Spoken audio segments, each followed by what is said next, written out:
Hello everyone, নমস্কার। Welcome নীলনীর নতুন ভিডিওতে।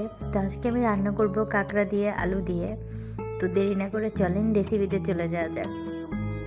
তো কাঁকড়া আলু রান্না করার জন্য প্রথমেই আমি পেঁয়াজ, রসুন, আদা, কাঁচা লঙ্কা এবং কিছুটা কাঁচা জিরের একটি মশলা তৈরি করে নেব। এরপরে কড়াইতে পরিমাণ মতো সরিষার তেল দিয়ে এর মধ্যে আগে থেকে বেটে রাখা মশলা দিয়ে এবং সাথে নুন, হলুদ, দুটো তেজপাতা দিয়ে ভালোভাবে মশলাটাকে কষিয়ে নেব।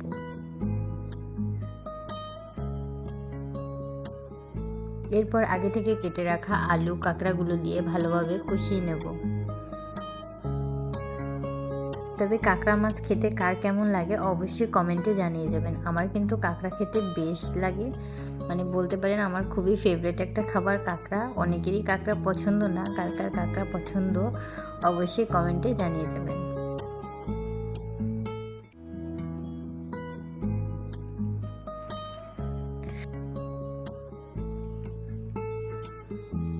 এরপরে কাঁকড়া আলু ভালোভাবে কষানো হয়ে গেলে পরিমাণ মতো জল দিয়ে দেব। জল দিয়ে খুব সুন্দর করে নাড়াচাড়া করে একটু সুন্দর করে মিশিয়ে নেব। এরপরে ঢেকে দেব।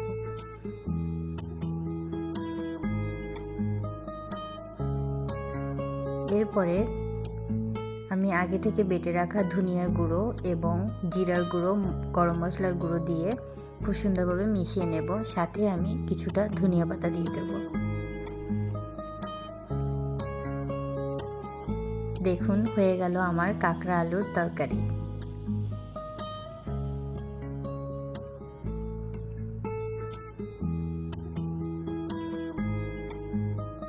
খেতে কিন্তু খুবই অসাধারণ লেগেছে। একবার হলেও বাড়িতে এভাবে রান্না করে খেয়ে দেখবেন। ভিডিওটি ভালো লাগলে একটা লাইক করে দেবেন। দেখা হবে নেক্সট ভিডিওতে। টাটা।